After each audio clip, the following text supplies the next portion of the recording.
What is up, guys? Welcome back to the channel. Today we are going to discuss the Saturday Draftkings Call of Duty League slate here in this video. This video is going to consist of the 3 matches for that Saturday slate. Like I said, for those of you who watch the Call of Duty League and have been watching my channel or stumbled upon this channel and are wondering, what the Call of Duty League betting looks like on Draftkings, this is the place to be. This is the channel to follow. So if you like the esports betting content, make sure to leave a like, subscribe, turn on your notifications, click that little bell in the corner next to the subscribe button so you can get this time sensitive information as soon as I release it to the YouTube cloud. So with that being said, the first game of the Call of Duty slate on Saturday consists of 3 games. The first game is going to be the Los Angeles Guerrillas versus the London Royal Ravens. The second match is going to be between the Atlanta FaZe and the Minnesota Rocker, and the third match is going to be between the Dallas Empire and the Florida Mutineers. So those are the 3 games we're going to be discussing here in this video. Hope you guys enjoy and hope you guys make some money off of my insight and I guess my analysis of the prices for each player. So with that being said, let's talk about the first game of the day, the Los Angeles Guerrillas versus the London Royal Ravens.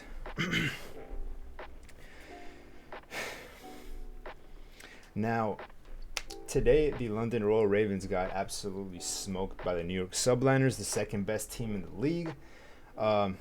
Second or third, whether you believe Toronto is better than New York or not. But, London just got absolutely smoked. They were not, ready for the New York Subliners. They're just not ready. They're the third worst team in the CDL. Obviously they weren't going to be ready for the New York Subliners. However, now against the Los Angeles Guerrillas, they are, I feel like, a little bit more suited to, maybe get a couple games on the board, a couple games won on the board. It wasn't even close here against the Subliners, but I do feel like against the Guerrillas, it's going to be more of an even playing field for this team. Now, the line sits at Los Angeles Guerrillas as favorites at a -135, and the London Royal Ravens are +105 underdogs.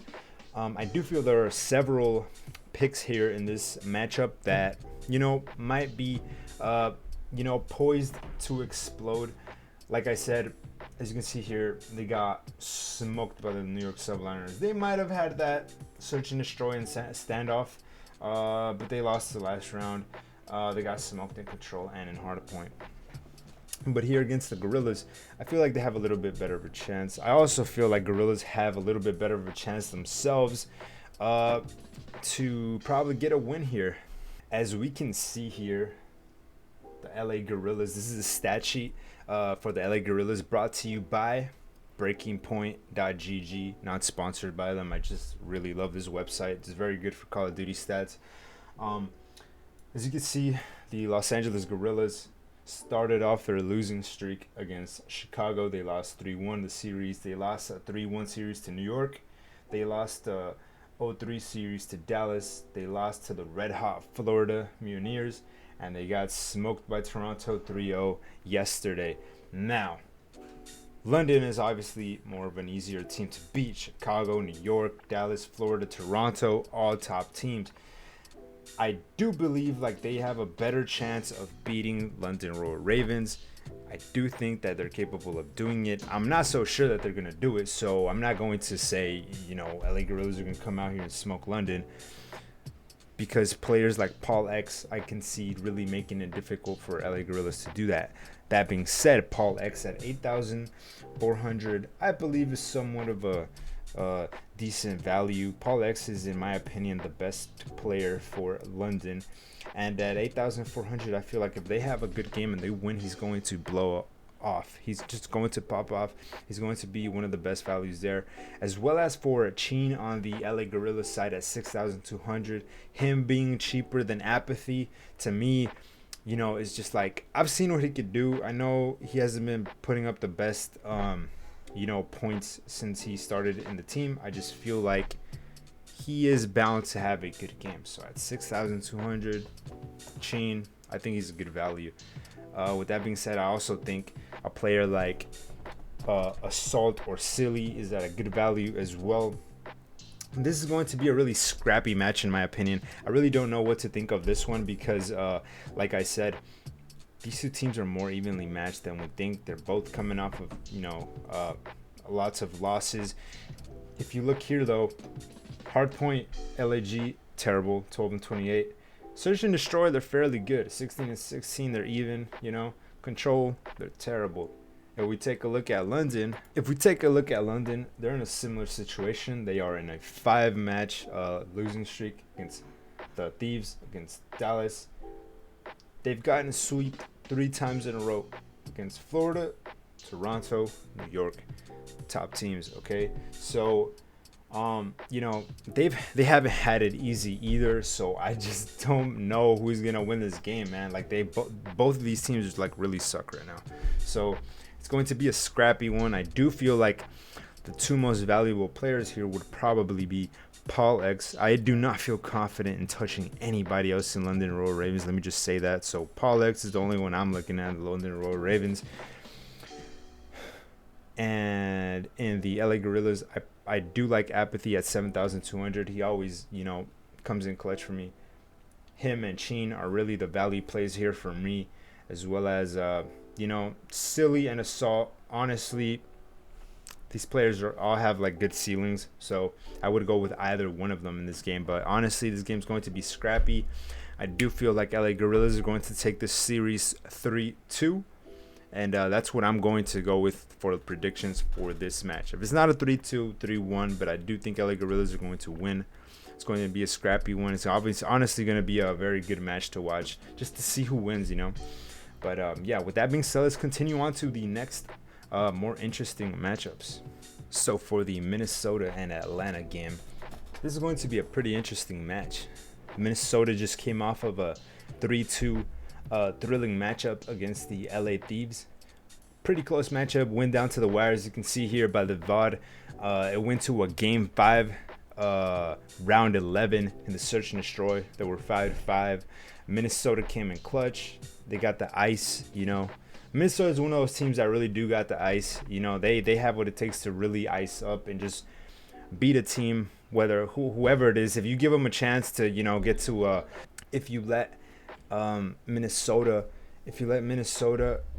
get to a round 11, they're going to ice up and they're going to win. They're just that kind of team. Interesting matchup. And yeah, this, I feel like Minnesota, they got what it takes to take a game from Atlanta. I don't think they're gonna do it though. I do see a 3-1 happening here. I don't want to say Minnesota's just gonna get blown out, but Atlanta is just very good, very good, very good team. If Minnesota go to a game 5 with Atlanta, I do think they have what it takes to beat them. They have the ice to upset a team like Atlanta. I do feel like it could happen, but if FaZe comes out regular like they always do, just strong in the hard point, take that second map, that's just a moral victory just before the series has even finished. In Atlanta, FaZe that is up 2-0 is usually an Atlanta FaZe that is going to win the series. I don't think they've ever been reverse swept like that ever. So, I just see Atlanta winning outright 3-1 or 3-0 in my opinion. With that being said, I find that the value here on the FaZe side is either in Abizi or Celium. I also look at Arcides at 8,800. Arcides is a player that has always been slept on. He's he's for the most part always under 9K, but he's always posting decent, amount of fantasy points for his team of FaZe. Right before we go look at the FaZe stats, I want to show you, Minnesota Rocker dominant in the hard point. I was watching the game. They were up early. They were up by a lot. Got smoked in the Search and Destroy. That's something you can't be bad at against FaZe. Control, they won 3-2. They lost the second hard point. They got absolutely smoked on Moscow, which is one of FaZe's best maps, may I add, and we're gonna see that right now in a bit. It's one of FaZe's best maps, so you know, getting smoked in Moscow hardpoint isn't a good thing. If you're going up for FaZe, you gotta fix that. Last S&D, of course, it went round 11. As you can see here, hardpoint not very good, 15 and 25. 15 and 17 in the search, and 15 and 9 in control. So Minnesota's best game mode is control. Their best map is raid, as you can see here, 10 and 5 in the control. Everything else is garbage pretty much. For FaZe, as you can see here, raid is absolutely their freaking best map, 12 and 2. Their second best map is Garrison, 11 and 3, both in control. Garrison as well in hardpoint is their best map. Moscow, they are 9 and 1 in hardpoint. So if Minnesota's getting smoked by the Thieves in Moscow, what do you think, what do you think FaZe is gonna do to them in Moscow or in raid? You know, they can't be getting smoked like that. So those are the little things that, you know, tell me, you know, FaZe has the good advantage here. If they come out, you know, on point, not falling asleep, not underestimating their opponents, they're gonna come out here and they're gonna do a really, really good job. The Atlanta FaZe's last series was also a 3-0 sweep against the LA Thieves. Something Minnesota couldn't do. 250 against 186 in the Apocalypse hardpoint. 6-0 in the S&D on raid, and 3-1 in the control in raid as well. So as you can see here, if Minnesota Rockets struggled to hang in there with the LA Thieves, even though they won, LA Thieves, this was a different team than last week. Granted, you know, the LA Thieves roster is new, 2 new players, Huka and Slasher, that are coming back. But, you know, still, FaZe is, you know, even better than that team. So I do feel like FaZe is going to win by 3-1 or a 3-0. With that being said, I really do think any player in FaZe is a very good pick here. I would go with the cheapest one just because Celium or Arcides, because just the fact that there are other very good plays here in the slate, and you know, they will benefit. Celium and Arcides are going to benefit from points if they get a sweep, you know, and them being the cheapest is the better option than to just pay up for a Beezy or Simp. But still, a Beezy and Simp are great picks.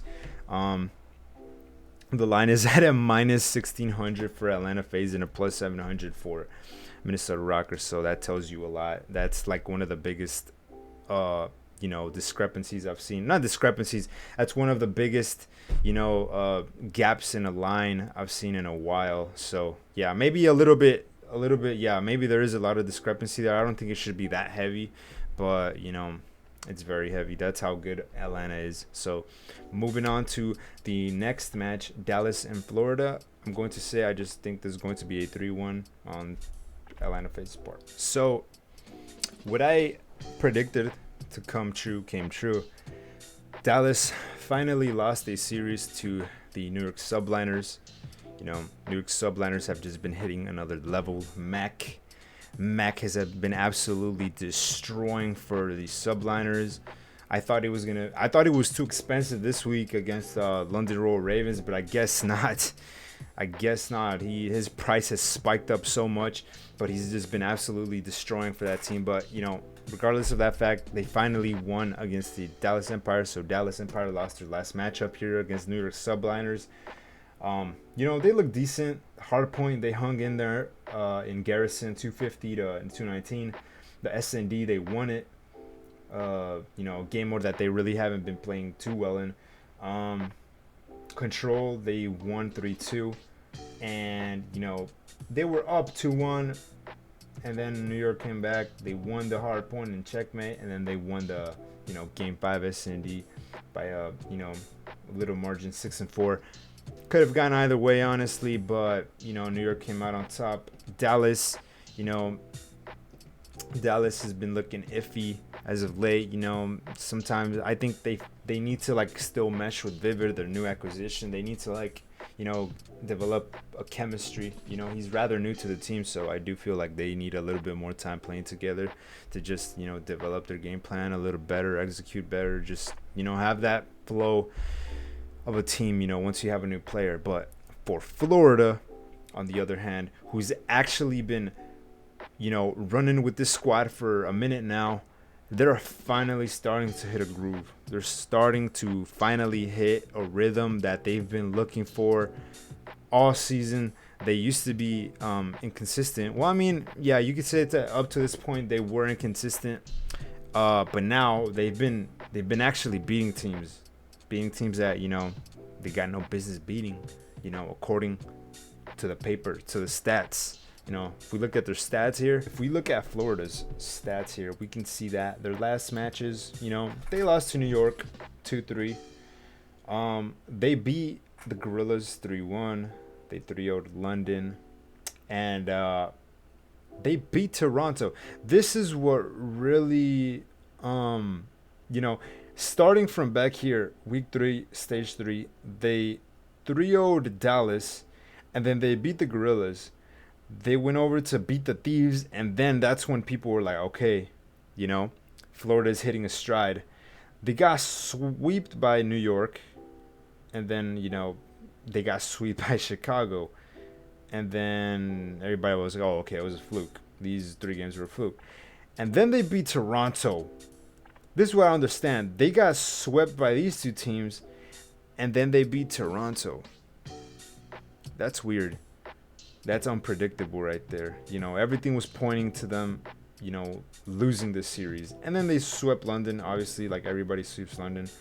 And then they lost to New York again, but this time, instead of getting swept, they won. Or, I mean, they lost 2-3, so they took 2 games. They were close.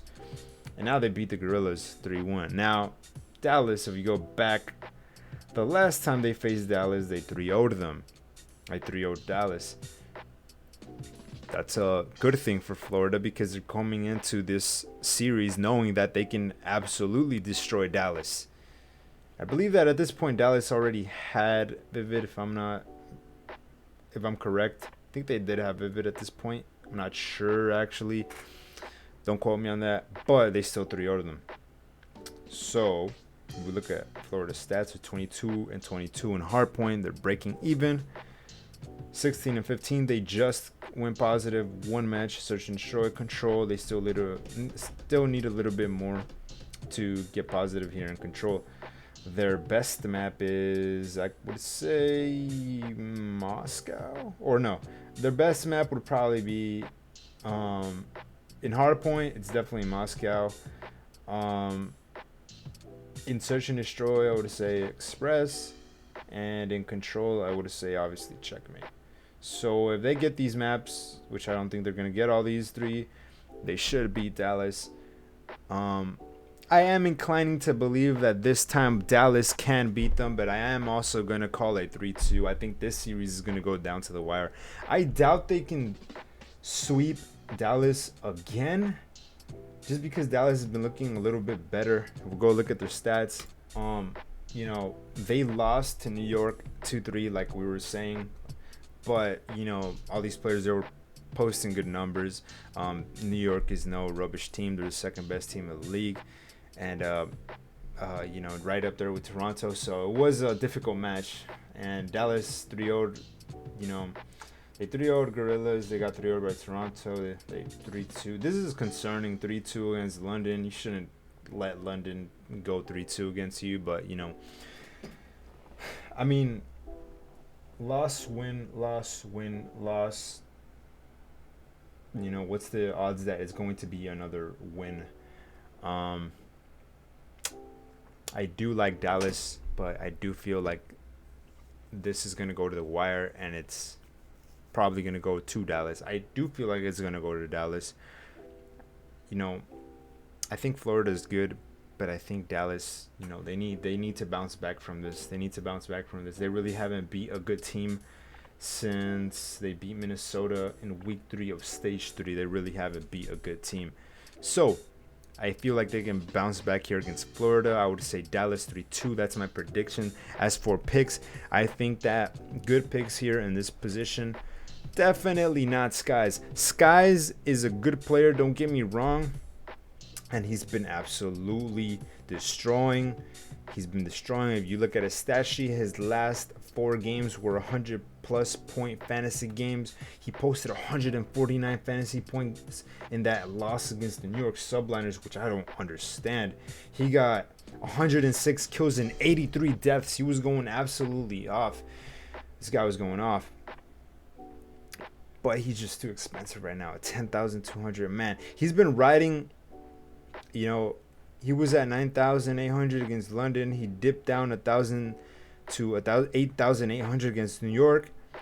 They boosted him up again to 9,600 against the Gorillas, and now he's 10,200, his highest price ever against the Dallas. I'm gonna go out on a limb and say he doesn't meet that value for, you know, this match specifically. I mean, yeah, he's been doing great, but at some point his price has to like be too high for him to meet the value. You know, I don't know if he can be this consistent. I mean, it's just amazing to see that Florida's just been doing this good. Same goes with Awakening at 9,000. I feel like he's a little bit better of a play at 9,000. He's had his last 3 games are also 100 plus fantasy point games. Havok sitting at 6,600 is the one player that you know, he's rather more inconsistent, and he hasn't hit a 100 fantasy point game since Gorillas in like stage 3, I believe, or stage 2, or is stage 3, I think. It's been a while, but you know, I think this is the game where Dallas takes it. Neptune at 8,000. You know, decent value. Last 4 matches have been decent. He didn't meet his value at 7,400 for 86 fantasy points against the LA Gorillas, so that's concerning. I don't think he's going to meet it here for Dallas. The only player I see here meeting value would probably be Awakening. Skies is very expensive. He's almost the price of a BZ. I don't know. I don't think he's going to post the same numbers as a BZ or a Simp this match against, you know, Dallas. And that's why I'm going to say Dallas is going to win. I do see value here in Shotzi at 9,200. Shotzi actually exploded for the last 2 games for 133 fantasy point games in both of the games against New York Subliners and against Gorillas. Illy at 7,800 for the flex position is at more of his regular price now. He's been rather inconsistent though. Honestly, the only player I feel confident with here is Shotzi. I don't like Krim's price either at 12,300 for the cap and 8,200 for the flex. I really don't like it that much, but you know, he's been rather inconsistent too. I wouldn't really put money on Krim unless I feel like the match is going to be like a 3-0 or something. But Shotzi and Illy are probably my favorite plays here. I don't know how Vivid feels in the squad. 7,400 for him. He posted 120 fantasy points against New York. He had 107 kills and 103 deaths. So this might be the start of Vivid feeling confident in the Dallas squad. But I don't know. He's going against Florida. I don't know how, you know, if he did good against Subliners, I feel like he can do good against Florida. So, you know, at 7,400, decent price for Vivid. I like him at that price. I think that's a very good price for him, where he could easily meet that value. He has the upside, and he's in a team that I think is going to go down to the wire to a game 5. I think it might work. But, you know, those are my predictions for this match. 3-2 Dallas. I do feel like Dallas is going to win. Yeah, with that being said, if you guys like the content, if you guys like the insight, if you guys like betting on esports and DFS formats, daily fantasy sports formats, for those of you who don't know, on Draftkings, and if you've watched this long, follow my Twitter at XPFuel, just XPFuel, clean like that. I just created it. I don't have any followers basically, so you know, if you just want to go to that page, I will be posting a lot of things in that Twitter page soon. You know, I have a lot of plans for this channel, and I plan on developing that too. I just created a Discord. I'm just setting that up, and then I'll start, you know, promoting that too for those of you who want Discord, you know, support as well too, to have a nice little community, you know, so we can talk. And And yeah, remember to subscribe, leave a like, leave some input in the comment section if you have any suggestions on how to make this channel better, a better viewing experience. And click that little notification button so that whenever I upload, you can see the videos as soon as I can, because it's time sensitive information. But yeah, with that being said, thank you guys for watching, and I'll see you guys in the next video.